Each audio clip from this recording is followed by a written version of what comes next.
What's up? I just came in hot from California like an hour ago. Yeah, you were doing college tours. Yeah. I have two sons. The second one, we were all around LA and Southern California looking at schools. And I have to tell you, the California university system is incredible. I mean, it's real. I don't know if an out-of-state white kid from Nashville can get in, but it's really impressive. Like all the community colleges, junior colleges, the state schools, all the way up to UCLA, Caltech, Berkeley. It's pretty impressive setup out there. We did that tour. We started in NorCal. We did Berkeley and UC Davis. Yeah. And then we went down to SoCal and we did UCLA and Caltech. Yeah. And he ended up in Knoxville. Right. Yeah. I mean, we went to maybe 6 schools in like 5 days. Every school, I want to go to be a freshman. Mm-hmm. Like I did not appreciate it when I was that age. And California's beautiful. In March, it's really nice. Yep. Yeah. So there's a lot of good places to learn and a lot going on. And then before we start talking about the stories of the week, we published a couple of guest episodes. So Dr. J Bott, that we were both on that one. Yeah, right. Great conversation with him. But then you had a conversation while you were out at Vive. Yeah, Dr. Medell from UCLA, sort of a different perspective on health equity because she's a practitioner, a physician. Much more about delivering care and hands-on, and also some policy. So a lot of overlap, but I think it was a good bookend to J-Bot as well. And I learned a ton. I mean, really, it was really fun to do. And we were both at Vive, so we did kind of a field recording, and great. Awesome. So. And then you also recorded a show that'll be live next week, right? Yeah, on nutrition and food as medicine with a woman named Lauren Driscoll, who's the CEO of Nourished, which is a sort of food as medicine, nutrition, and I think she's delivering nutrition services in 46 states. Oh, wow. Really fast growth. Wow. She's great. And I learned a lot from her about not only, of course, food is our fuel. I mean, I think most of our audience, including me, has known for a long time that food is medicine, of course, but getting the right food, getting healthy food to dually eligibles, which is where Nourish really starts, or people that are in food deserts or have difficult situations. Mm-hmm. There's a lot of logistic challenges in that is much more nuanced than just saying like, hey, go eat healthy food. Right. So we'll drop that in the next week or so, but that was good too. Look forward to it. All right. But with that, we will dig in.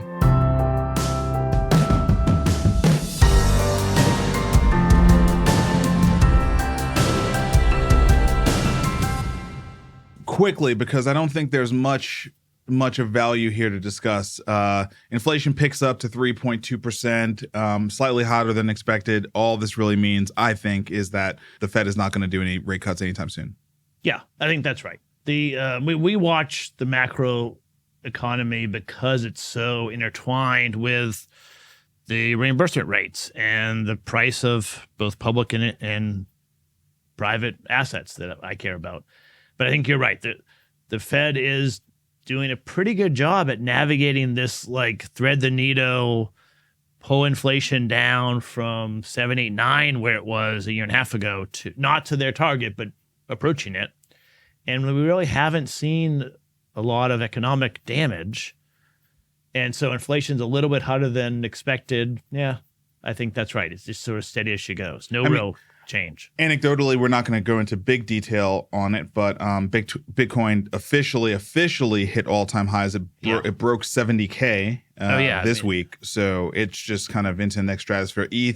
Ethereum, for those who don't really know what the hell I'm talking about, Ethereum went over 4,000, Solana over 160. So all of crypto is full-on bull market. Yeah, the halvening is coming up. Right. And I mean, the reason why I'm bringing that up is because you overlay all-time highs in the stock market with all-time highs in the crypto market, and that basically just says the risk-on markets are totally fine with kind of steady as she goes right now. Like, we don't really need a rate cut. To keep kind of pouring money into all these we haven't risk seen assets. Significant job loss. I mean, there are layoffs and various one-off things, but overall, I don't know. The unemployment rate's it hasn't really jumped up. So I think the Fed's likely to stay where it is now and just continue to monitor. But I don't see a cut coming. All right. So I think big story of the week, other than Oppenheimer winning the Oscars, is the State of the Union. Joe Biden delivered. I think it's universally been seen as a big win for him. I think he came across much stronger than people expected him to.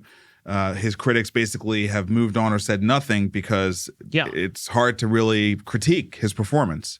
Was that your take from watching it? I watched it with a lot more interest than I usually watch it, just to see who was going to show up. And President Biden really showed up and delivered a great speech. I mean, he had 1,000 policy details, so sure. No one's going to agree with all of the policy details, but he was well prepared, energetic. He knew some Republican hecklers were going to, of course, yell at him with things, and he was ready for MTG it every time, of course. But he was really strong. The question will be, can he keep it up over the marathon of the campaign? But listen, if he couldn't do the State of the Union, it was going to be really bad. So absolutely, we know he can step it up and deliver when the stakes are high. Yeah, and I think that's great for everything. No matter what side you like, I think we will all benefit from an actual campaign with both sides strong. And he's the standing president of the United States of America. It's great that he can give a good speech. I don't love all the memes and the quick videos of him stumbling. Not his speech impediment, the actual where his words are totally incomprehensible. So I was happy that he delivered strong. Yeah. That was great. Yeah. And I would challenge any of the people on Twitter complaining about one flub to stand up in front of whatever it is, 150 million people and give an hour and a half speech. It's not that easy to do. Now you're talking about keyboard warriors, right? So I mean, I don't care about them. I just care about the general comfort level that the overall electorate has with the fact that our two candidates going into the the next 4 years of governing the country are questionable. Yes. So any positive signs he are did a here. great job. Any positive? Okay, yeah. So Modern Healthcare did a nice little rundown of his healthcare policy points, and sometimes I can't tell if it's just because we are focused on it and we live in it and we work in it, or they're really making a big deal about it. Just how much they're basing their campaign around healthcare, but it certainly feels like a pretty significant platform, and some of it just feels like, especially as it pertains to women's autonomy over their body, that has become a much it's a healthcare issue, but it's a much bigger political issue, right?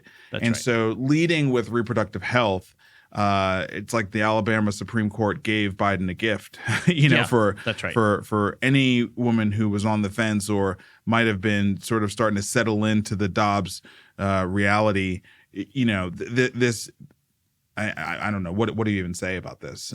It's just an easy political win for them. Yeah, it's gonna. I think it's gonna get out the vote for Democratic, hardcore Democrats to vote, because they've seen the repercussions when they don't vote. Yeah. And so that's the value of the issue. Not that in a really deep blue state there's really any significant change that's going to happen. No. But it will it galvanizes, energizes the base. Turnout is important, especially in swing states, right? Especially for the incumbent. The incumbent typically has trouble getting. And look, these are swing state issues.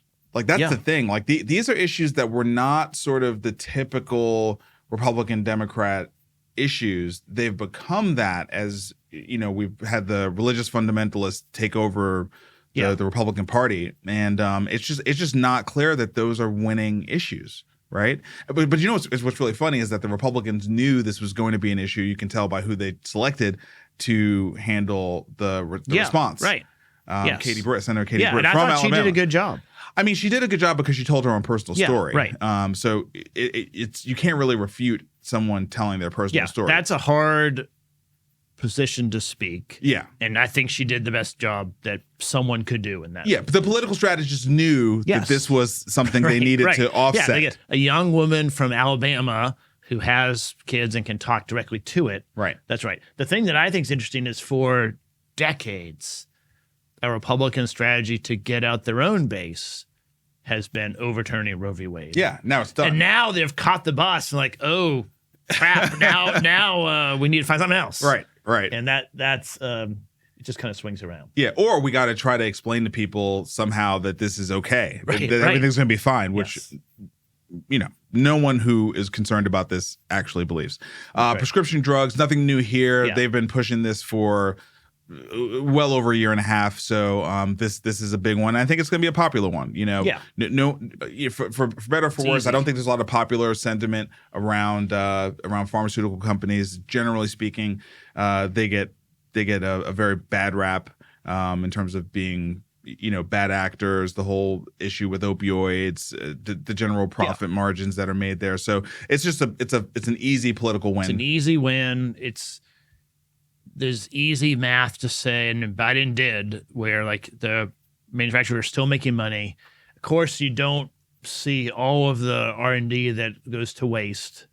That would work, but no one feels bad for the pharmaceutical companies, and this is going to continue. Yep. So that one is a pretty straightforward one.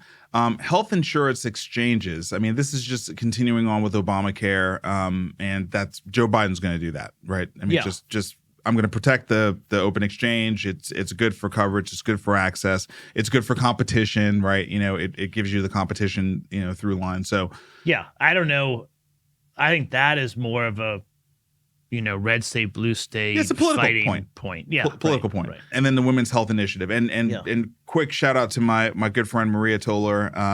She and I both raised our funds at the same time together, and so we kind of came up together. And I'm so proud of her. She positioned around women's health, and she did it when everyone basically talked about how it's not a real. It's not a fundable market opportunity. It's small. It's niche. She was always like, it's half the population. This is ridiculous, right? I mean, it just kind of shows you the misogyny that happens in the capital allocation space. But now, I mean, it has become a huge deal. Yeah. And I think she's had 2 or 3 different appearances in the last 6 months with the First Lady. She was just on the Today Show with Maria Shriver. So Maria, she fought through all the guys who were telling her that women's health is not a thing. And now she is on the platform, right, as women's health has been elevated to be a huge thing. And she's got the largest fund. And guess what? The largest fund in women's health is less than $100 million right now. It's crazy, but it'll be good for her. Yeah, no, it's awesome. So, and she's a friend. We co-invested in May together. She did the pre-seed, we did the seed. Yeah. So anyway, just shout out to her, and I'm really happy that she's getting a lot of the credit as she deserves for innovating in women's health before it was cool to do so. So that's basically everything in modern healthcare. No surprises for us. There was nothing really new. Nope. He didn't unveil anything new in healthcare. Yep.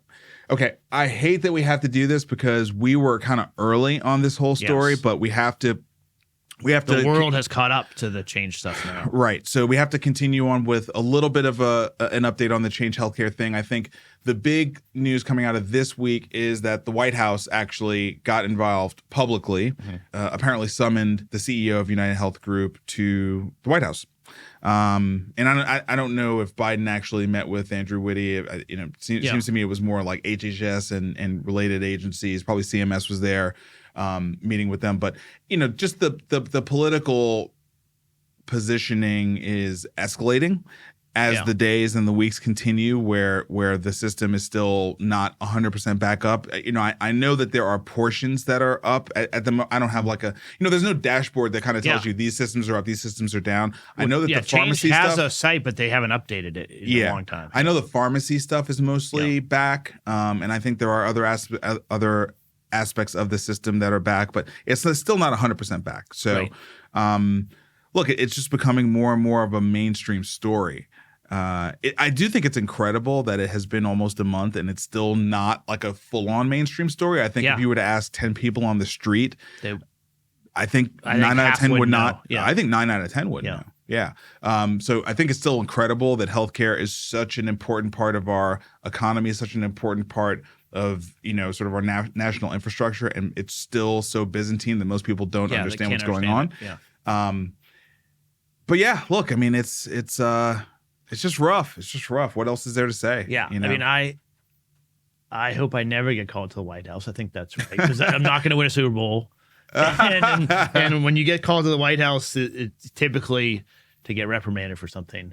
But I don't know what the White House can say to United Health Group that they haven't already thought of and tried. Yeah, man. I mean, it's just a thing that they do to show it's important. Yeah.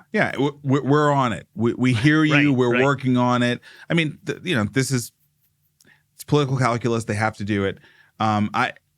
The longer this goes on, the more I am so glad that UHG bought ChangeHealthcare, because as we've said in previous episodes, you and I know this company. Yes. This is a Nashville company. Like, if this company did not have the resources and the backing of UHG, if UHG can't get this thing up and running inside of 3 weeks, do you know how long this thing would have been down as an independent company? I mean, dude, like that's what everyone needs to kind of wrap their head around. I mean, I think it's 5 times longer. So it would have been brutal. I mean, we don't know how long it's going to be that UNH, whatever it is, but it's going to be 5 times more. It's like Shannon Sharp said, talking about the money he made from the Cat Williams episode. Whatever you think, 3x it. Whatever you think it was going to take for UHG, 3x it. Because man, dude, UHG is we're talking about literally the most capable healthcare company in America. Yes. The biggest balance sheet, the most cash, right? Everything, right? Like, if anyone can shoulder this challenge, it's them, and they're still down. Yes. So everyone, I hate weird rewriting of narratives, right? I hated when people did it during COVID or after COVID. Everyone was like, oh, the vaccines. It's like, shut up. You were in line. Like, you know what I mean? Like, I hated that. And I hate this too, because look, they have not owned this company a year. Yeah. They haven't owned them a year. Like, they are cleaning up a mess. They didn't create this. It's their mess because they bought it. Okay. Yes. And so, yes, that's the responsibility of M&A, right? You buy it, you you own it, right? But they did technical debt that they acquired and Change. I mean, there's a lot of systems in like COBOL and old stuff in the 90s that our listeners don't even know what it is, that is hard to work on and outdated and hard to keep up with. And the cyber criminals, I think that's the ideal place, because there's all kinds of things I don't understand about ways to get in. So this whole thing has created an opportunity for other individuals and organizations to come off looking like heroes, obviously, right? Because cash is not flowing.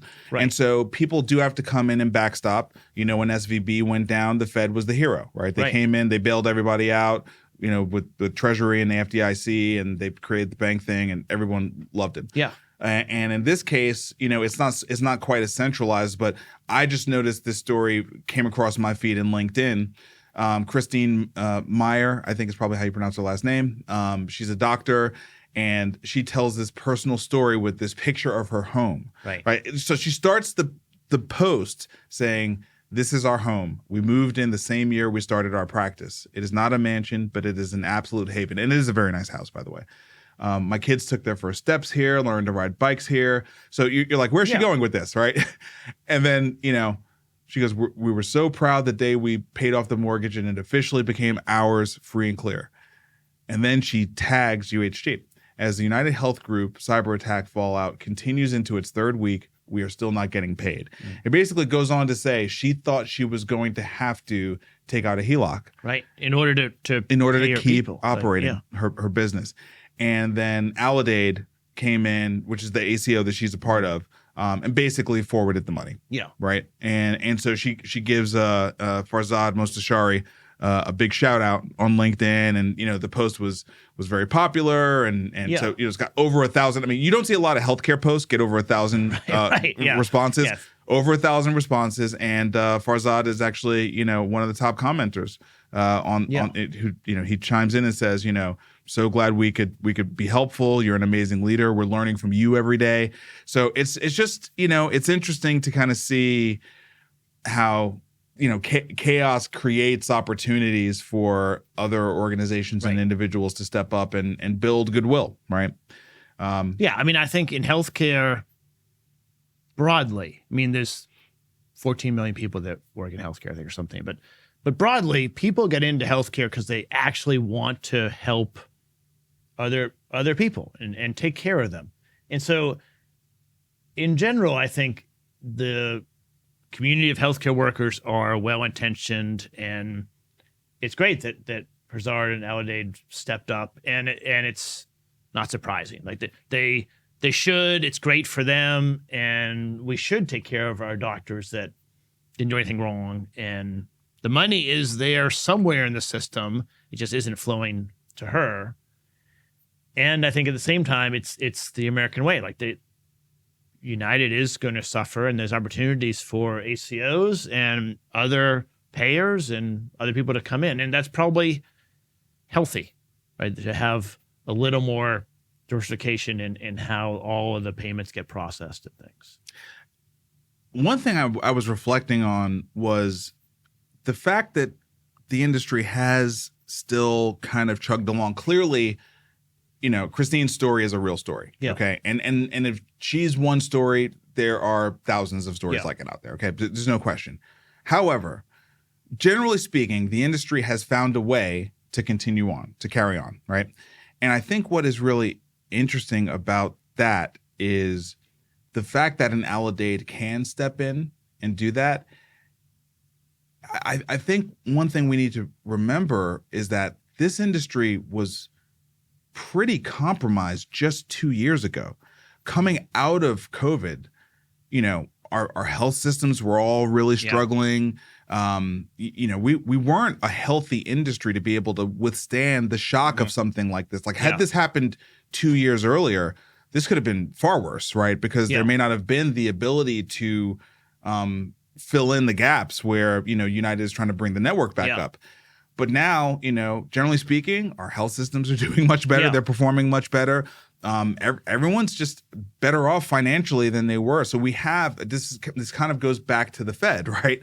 The economy really has kind of recovered. Yeah. And there is a little bit less fragility industry-wide, such that even though this one issue is stopping day-to-day payment flow, people can chip in, and there is a little bit of balance sheet available to help out those who were dependent on the network. Yeah, I think that's right. And what I'd like to see the White House do that I haven't seen them do, maybe they have, is we need to figure out how to combat the cyber crime and AI and all the attacks. And I don't know if it's a new kind of way to pulling young people to get involved, like a Peace Corps thing. We don't have any answer right now. I'm not sure that's the best answer, but this is going to keep happening.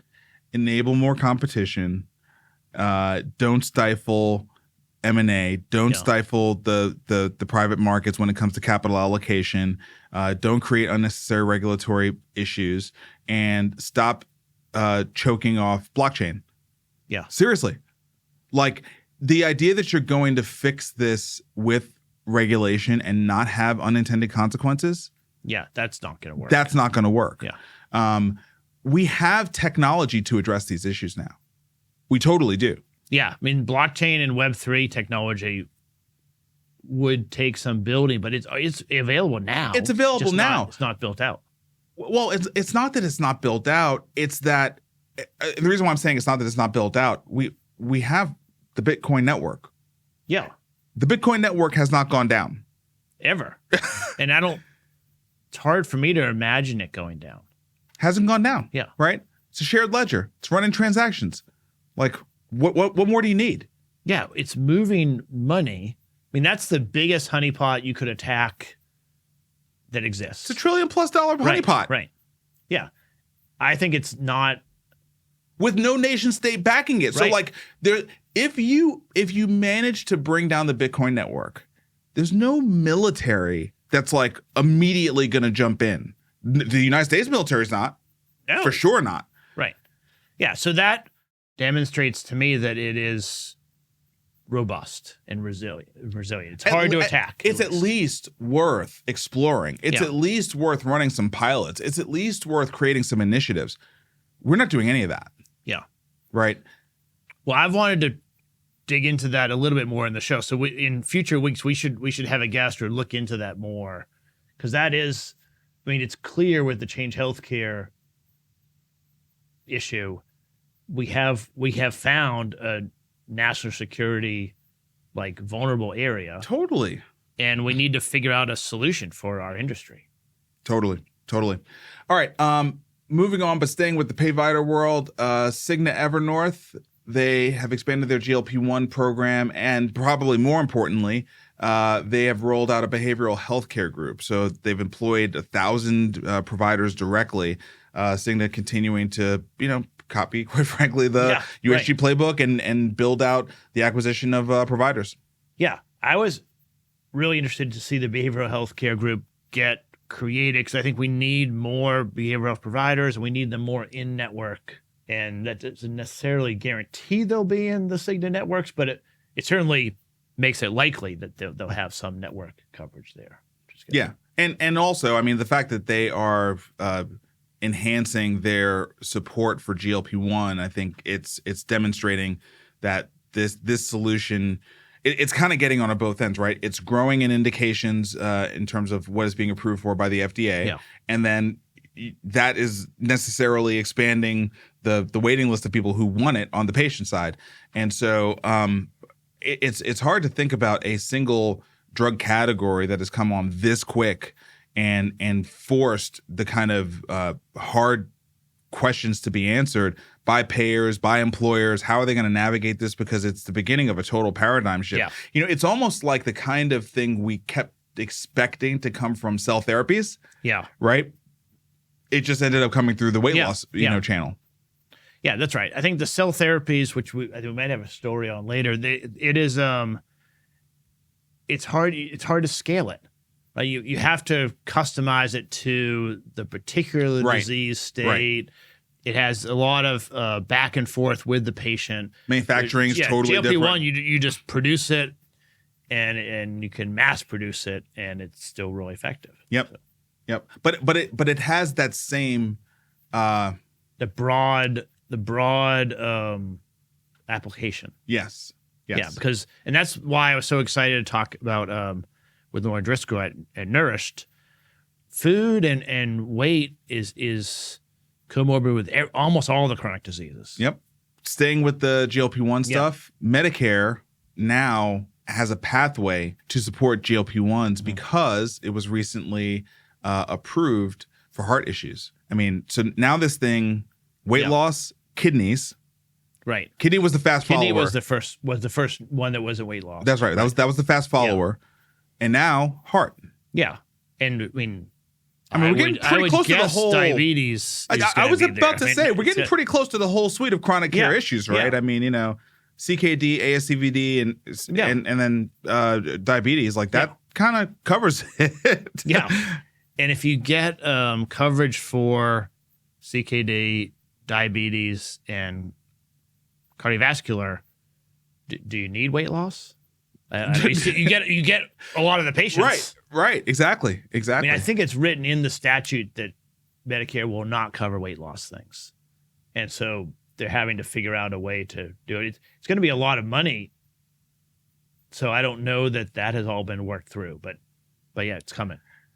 But again, it just shows how GLP-1s are just bursting into all of these areas and forcing conversations that were not present before, right? So it's an amazing new category of drug. I know people get tired of kind of talking about it, but like it's a game changer. It really is a fundamental as we game talked changer. about last week, I'm still worried about the long-term effects, but ain't nobody else worried about it. They're just going, going fast.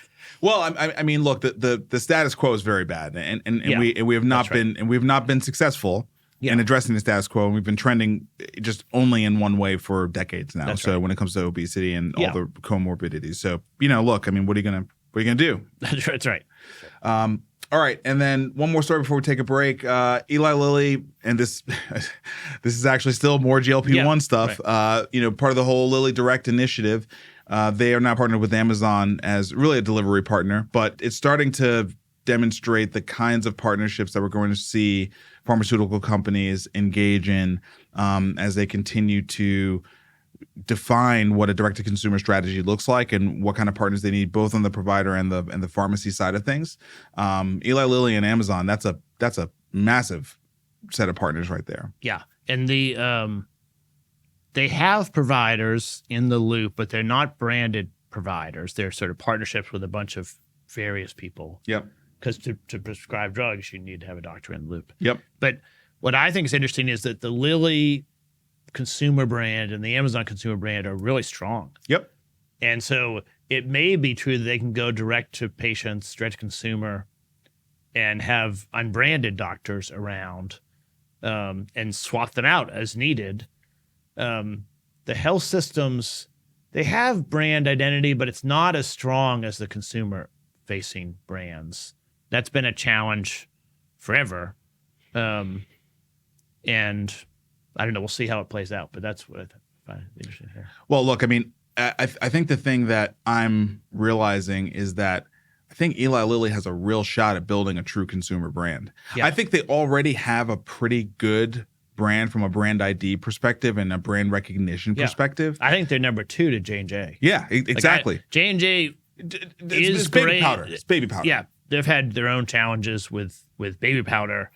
But Lilly has a much more focused health brand, and it's pretty good. I mean, Lilly is not an over-the-counter brand, right? Whereas J&J is an over-the-counter brand. The difference they have. And so they're taking this behind-the-counter brand, and they're bringing it. It's not actually over-the-counter, but it's direct-to-consumer.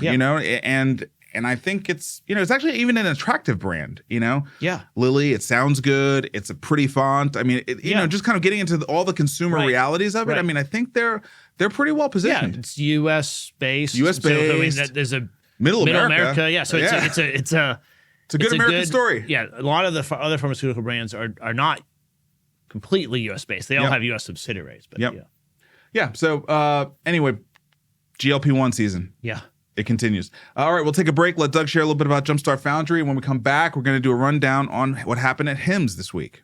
Thanks, guys, for the opportunity to talk about our pre-seed fund, Jumpstart Foundry. My name is Doug Edwards, CEO of Jumpstart Health Investors, the parent company of Jumpstart Foundry. We're so excited to be able to talk about early stage venture investing, certainly the need for us to change the crazy world of healthcare in the United States.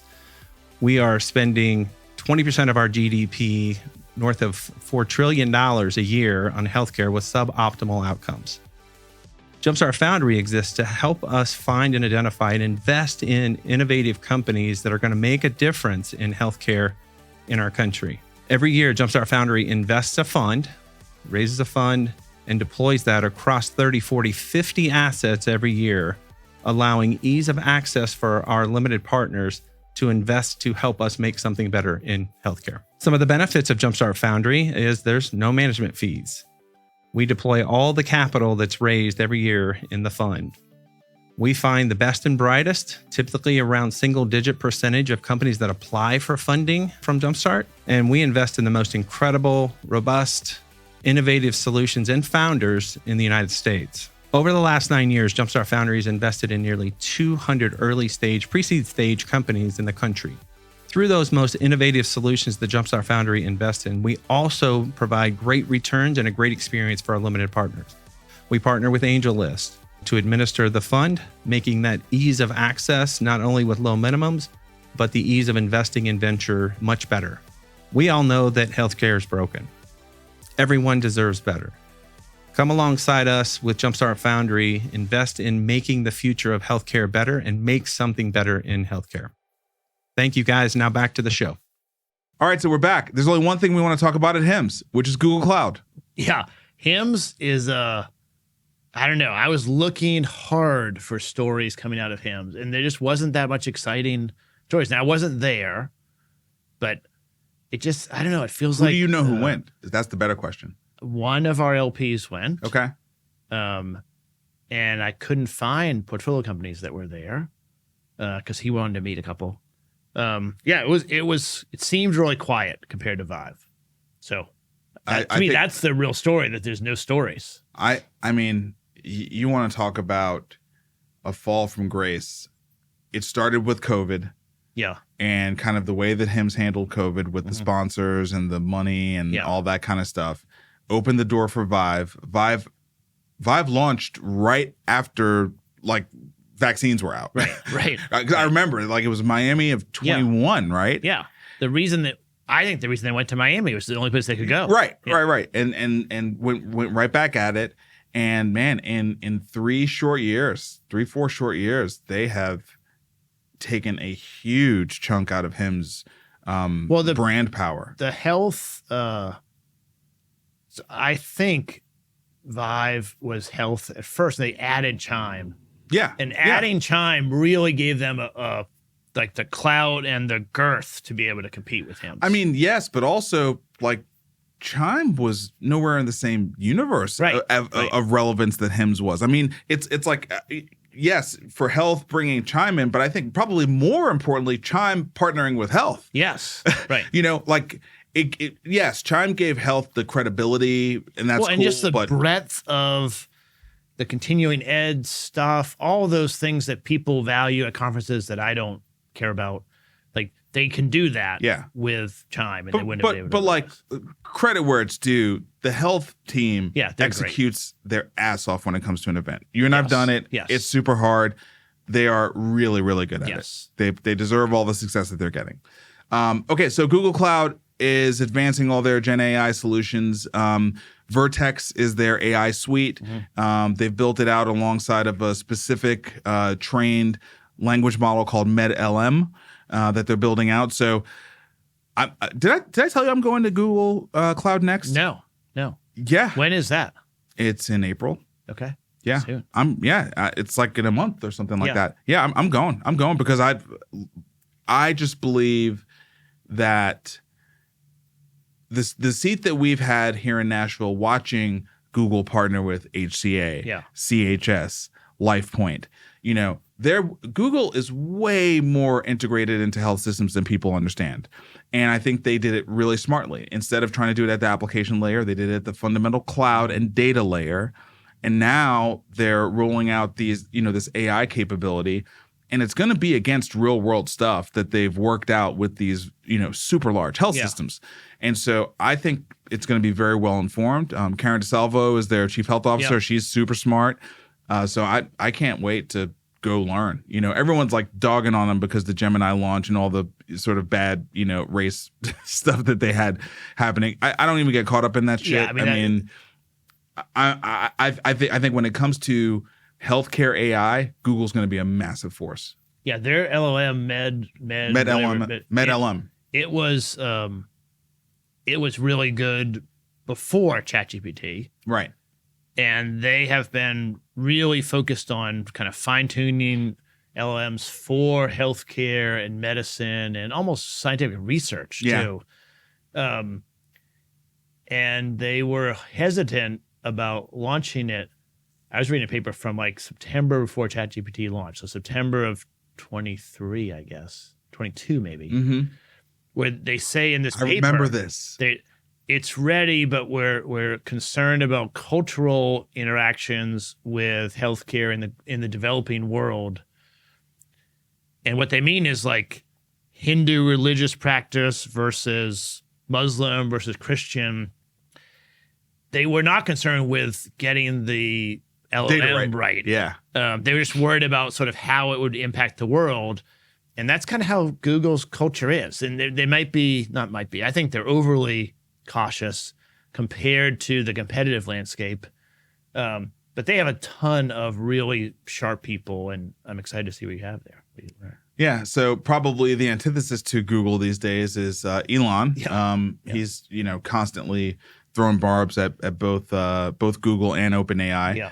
and he's going to open source Grok. Now, look, I think that that's a smart and necessary move because there's no way that Grok is going to keep up with OpenAI or what Google's doing with Gemini with the resources that he has to allocate to it, right? He's got to be totally focused on what they're doing at Tesla with self-driving cars. And I don't know if you heard He's got 4 jobs he's got to be totally focused on. Yeah. I mean, did you see that that SpaceX just lost a rocket?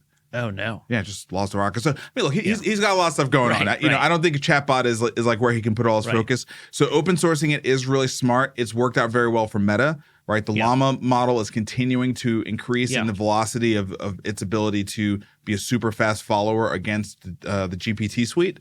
So, look, I think it's smart. And also, we got to remember that the Grok data set, which is the Twitter it's really good. feed, unparalleled. Yeah. When it comes to breaking news, unparalleled. Still. I think this is a part of his fight with OpenAI. Of course. I mean, he sued them like the week before and then came out with this.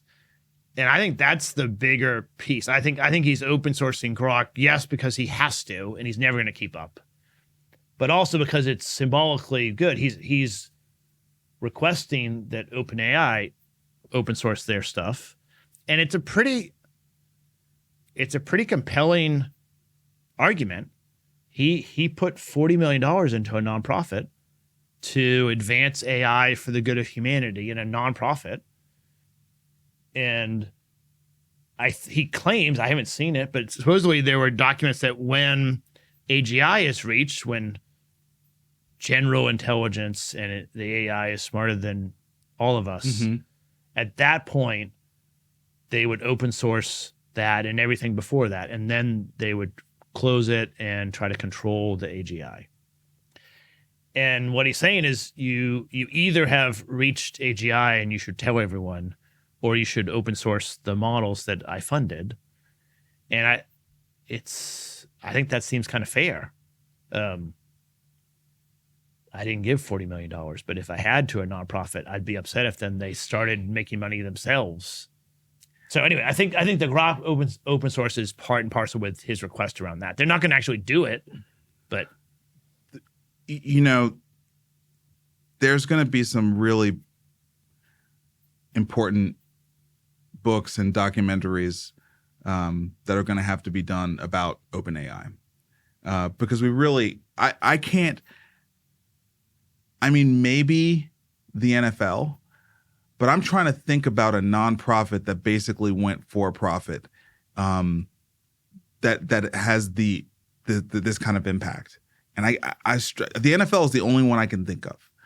Yeah, that's a pretty good one. It's the only one. The thing that's interesting is he makes the case, which I think is right, that it's a hack now. Like, one should create a nonprofit, do all the hard R&D in the frame of getting tax breaks. Yep. And then when you figure out what works, then change it into a for-profit and make a bunch of money. The system allows it. The system allows it. Yeah. The system allows it. So I mean, you can sue if you want, but well, I think it's going to be a tax code change. I mean, under which administration? Who's going to greenlight that tax code? I don't see that being favorable or friendly to either the Dems or the Republicans. They both have too many nonprofits that they prop up that, you know, they use as shelter, and they probably use to create the, you know, you think about the whole C3, C4, then you have a PAC, and then I struggle to see that working. I'm a VC. Should I create a nonprofit to do healthcare research and then take what we learn? Not everybody can raise the kind of capital that Sam Altman was able to raise. So like, it's not I mean, it's harder now than it has been almost at any time in the last 10 years to raise nonprofit dollars, right? So some of this is like kind of worked out by the market. Yeah. And also some of it is just extraordinary people in extraordinary circumstances. Like, it's really a Silicon Valley problem. I mean, like, how likely is it that this could ever happen in Nashville? I don't think it's likely at all. And Nashville's one of the fastest growing cities in America. Yeah. Like, we're still a tier 2 city, but I'm laying it out just to sort of say, here's a city that now is on the map for things like the Super Bowl and things like that. So it's a credible city. Yeah. It's like a top 20 city in America. This could not happen here. No. Okay, so that just kind of tells you it's a limited, spectrum of situations where this is even something you got to really work hard on. Yeah. Now, you could tax code it if you thought it was going to be politically a good thing to do, but I'm not sure it is. I'm not sure it's a great political thing to do from a donor perspective. Like, I think there's a bunch of donors who would be like, don't touch that. Leave that alone. Yeah. Yeah, it's just a funny thing. Like, either Elon Musk was a seed investor in a for-profit company and put $40 million in as the first money, or he did a nonprofit that they changed the mandate and they're no longer following the mandate that he invested. I think the latter is more likely. Yeah. I think the latter is more likely. What they should have done previously is give them the money back to not have all of this bad PR. Because Sam Altman's trying to raise $7 trillion. Like, this is ridiculous. It is ridiculous. But it is ridiculous. Anyway, so we'll probably spend while he's also doing WorldCoin. Yes. This Sam Altman guy is going to be somebody we're going to have to really watch. Because while everyone was talking about the OpenAI thing, I'm like, do you guys know what he's doing with WorldCoin? Yeah. He is paying people to get their eyeball scanned and then be able to identify all the people that he has scanned. He's paying them in WorldCoin value, maybe Bitcoin and ETH. I mean, anytime you want to sort of talk about Skynet, that's just the movies. What the hell's the point of WorldCoin? Yes. There's no point. I mean, like, there's no point unless you want to. I mean, you can make up any story. Yeah, you can make up any story you want about how it's good, verifiable, trust system, blah, blah, blah. It's like, yeah, and tracking. Yes. Full on tracking. Like, that literally sounds like selling your soul. Yes. And there's no reason someone should have that much power and control. It's ridiculous. But then just easier, like near term, Sam Altman personally owns the OpenAI VC fund.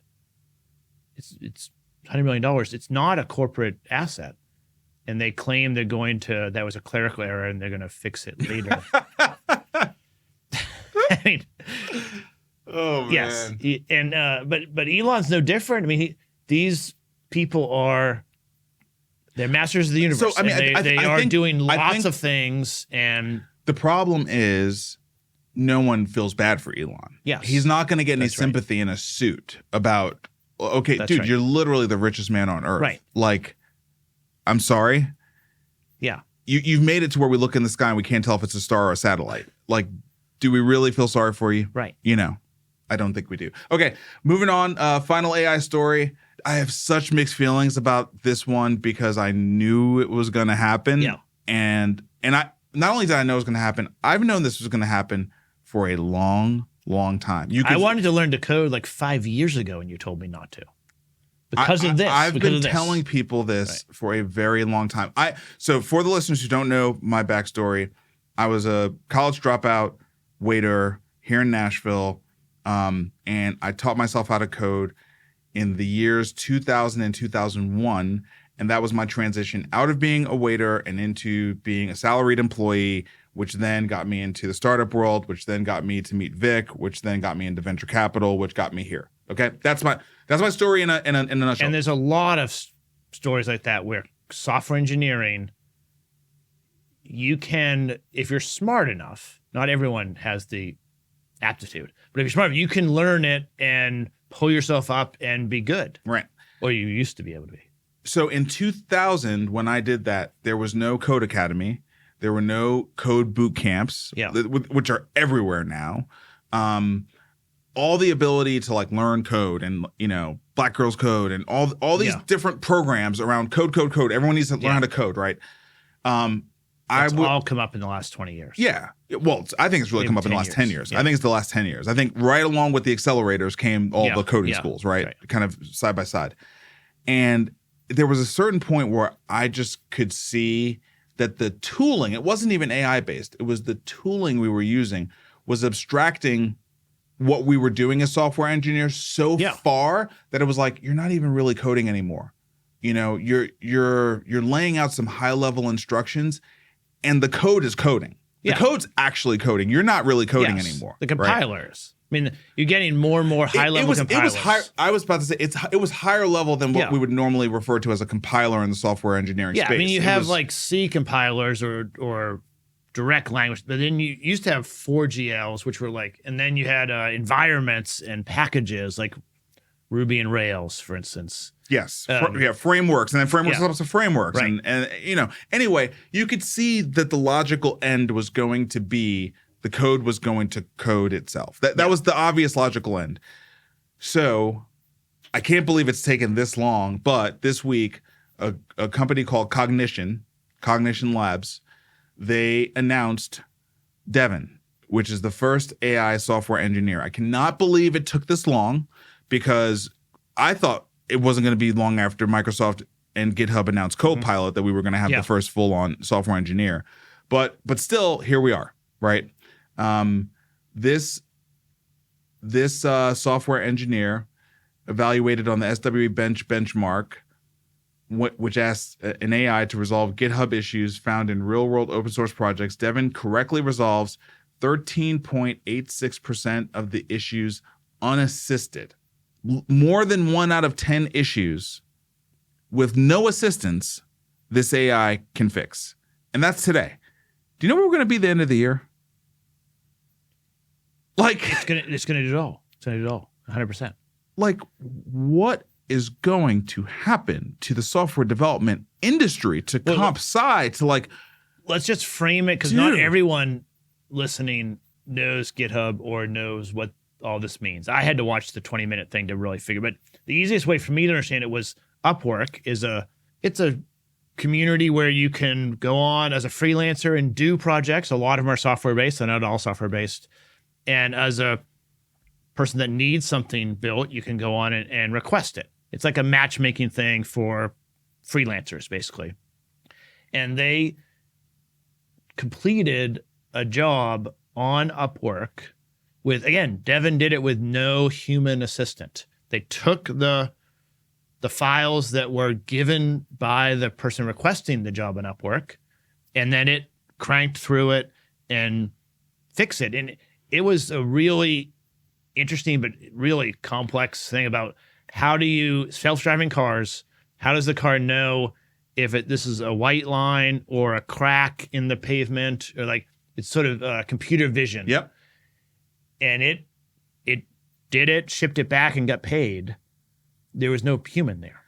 And I, just to go one step further, it's not just the code that's required to do that. It's things that like we would consider to be point-click things, right? Like in the world of the general knowledge worker, there's all sorts of things you do that are not writing or not math. Right. It's point-click. You got to download a file, then you got to upload it here, and then you got to like review it, and then there's planning. There's planning. There's logistics. Yeah. Software engineers have the same stuff. They have to commit code. They have to check out code. They have to run it through a compiler. They have to run it through a bug testing environment. They have to push it to production. They have to verify that it actually worked. Like, there's all sorts of things in addition to writing code that software engineers do. Okay. Yeah. And the code. This thing is doing that. It's doing that in an automated way that is unsupervised. So what I mean by that is it plans, like, okay, here's the outline of what the work's going to be needed to do. That's the first step. The first step is always planning. I need to find this thing on GitHub. I need to download it. I need to install all the packages. And then it does the coding. It never works on the first time. No. And it doesn't work in these demos either. No. Of course it doesn't work in the first time. That's how it is to build a... That's right. Software doesn't work on the first time you do it. It doesn't work on the first time. And so then it goes through the debugging process. It has a whole QA module. It is doing the work of a software engineer. It's a software engineer. And It never gets tired. It doesn't need to be paid. It's going to work on holidays. It goes. And I don't know what the scaling thing is, but it can be replicated hundreds, thousands, millions of times. Yeah. I mean, I don't even, the implications of this one are actually pretty scary for me. Because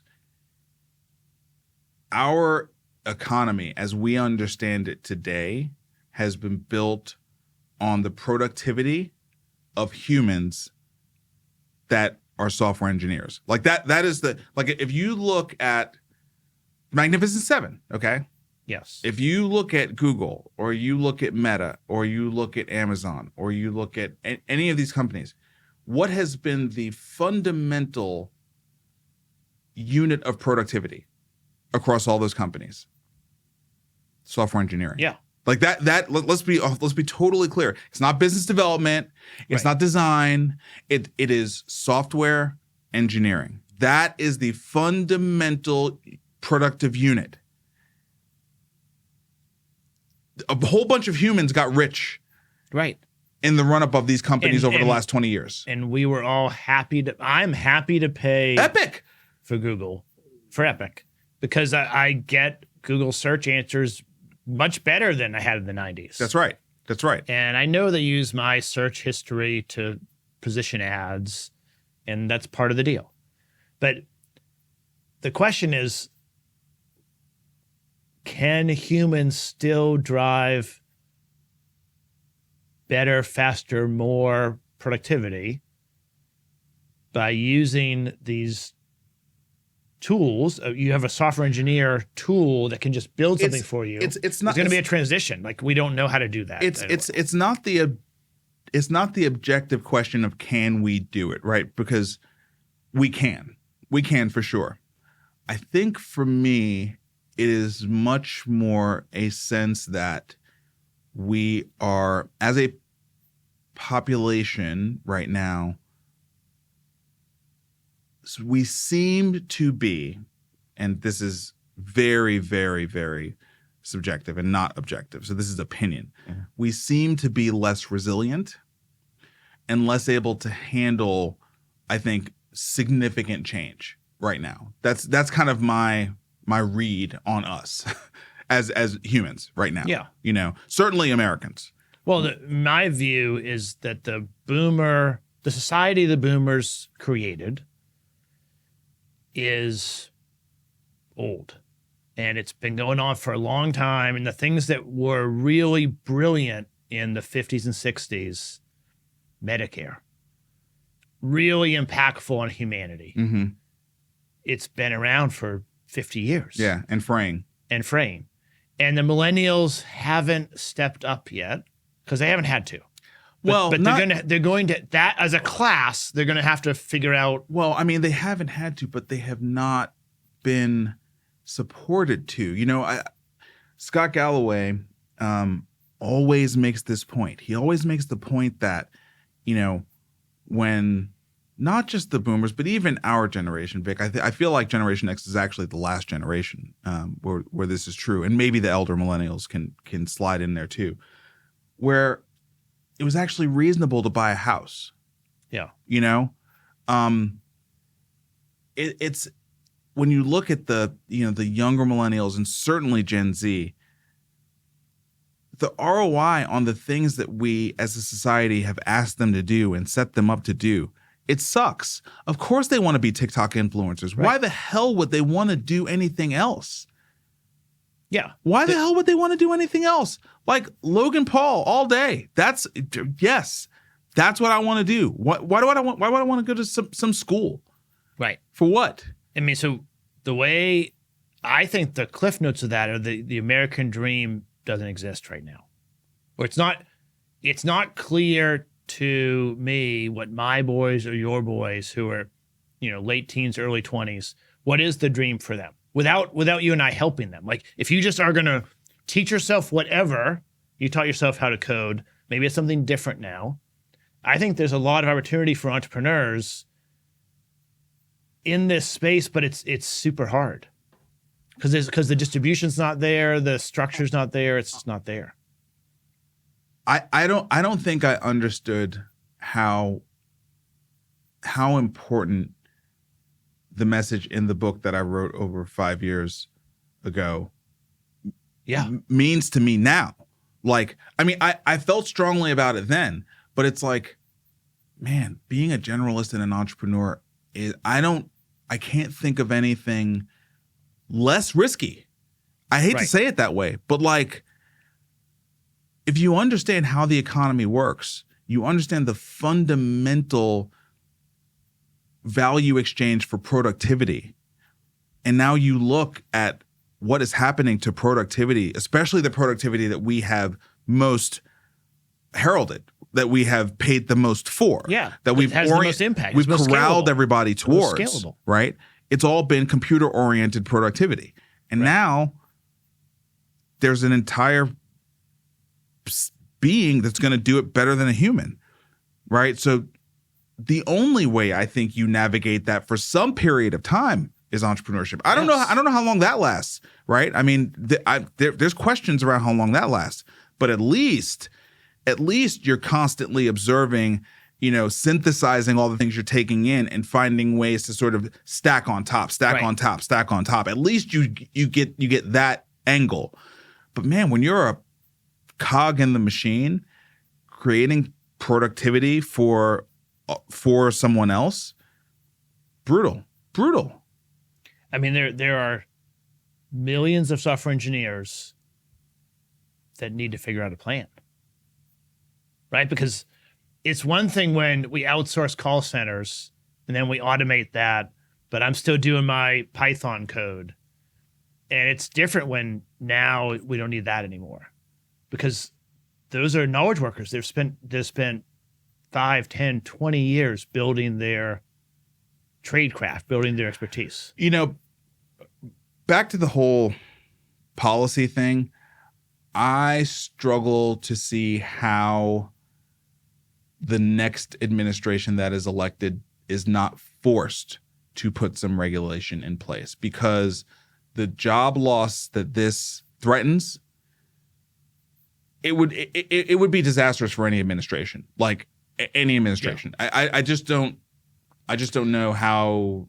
Well, I think it's always slower than I expect it to be, and then more impactful in 10 years. So like it's that rule is compressing. Yeah. So I hear what you're saying, always, but like you need to start accelerating that. Yeah.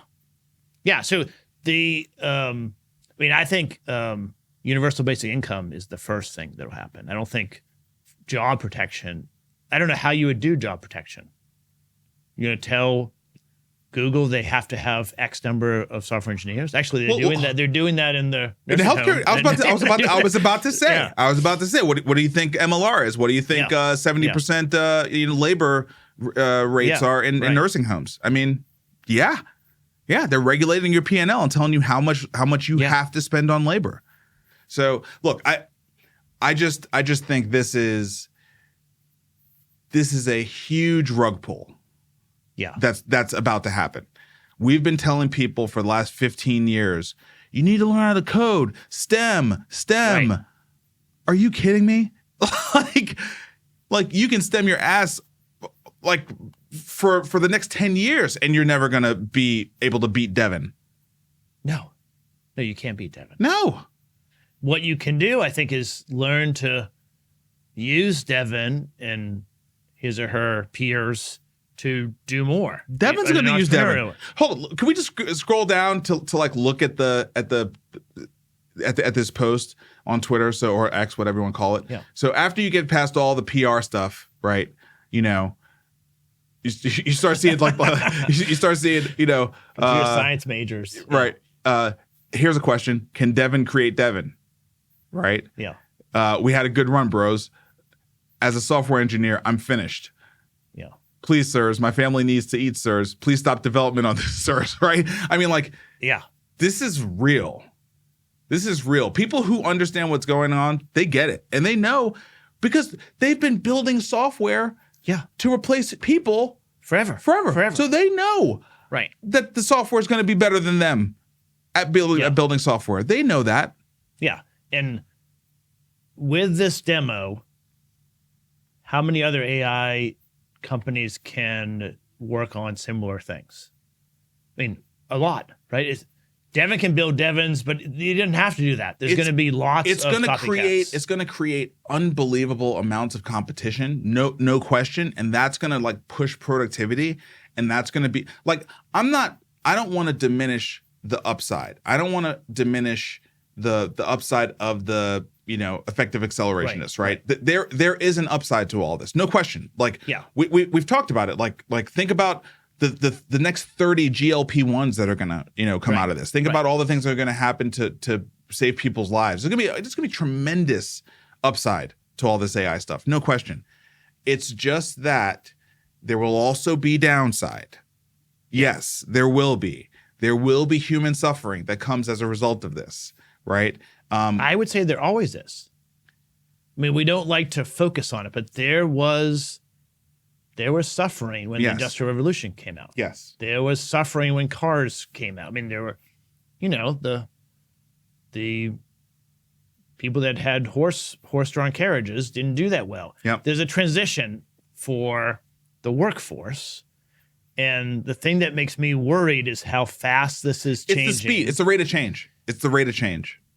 But also, like, how many jobs do we need? How many people do we need? Like, I don't know. So that's why I went to universal basic income. We need people to be able to eat. I think we already have precedent out of the pandemic. Our fundamental understanding, like this is where that guy Brian Johnson, who sold Braintree and now is like trying to figure out how to not die, the whole don't die guy. Yeah. He's somebody we got to bring into this whole health further thread.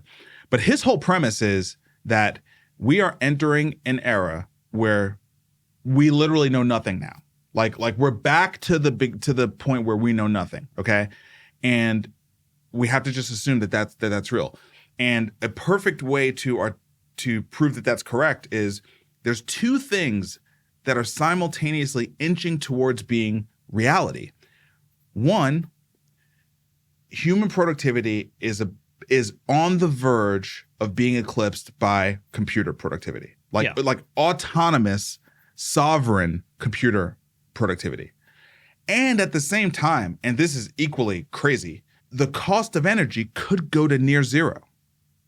Right. Like and by the way, those two things are pushing each other.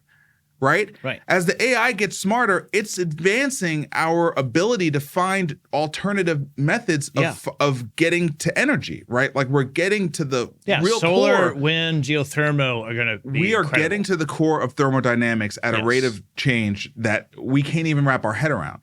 And so as you inch towards that, then the cost of energy comes down, boom, boom, boom. Then you start moving into this world where everything, like productivity used to be the fundamental crank of the economy. But at some point, it's going to be for what purpose, right? Like our fundamental rules of economics start to go into question, right? Don't you think? Like because before it was based on the fundamental assertion that we were expending human energy thermodynamically to create value. Like the productivity came at a real cost.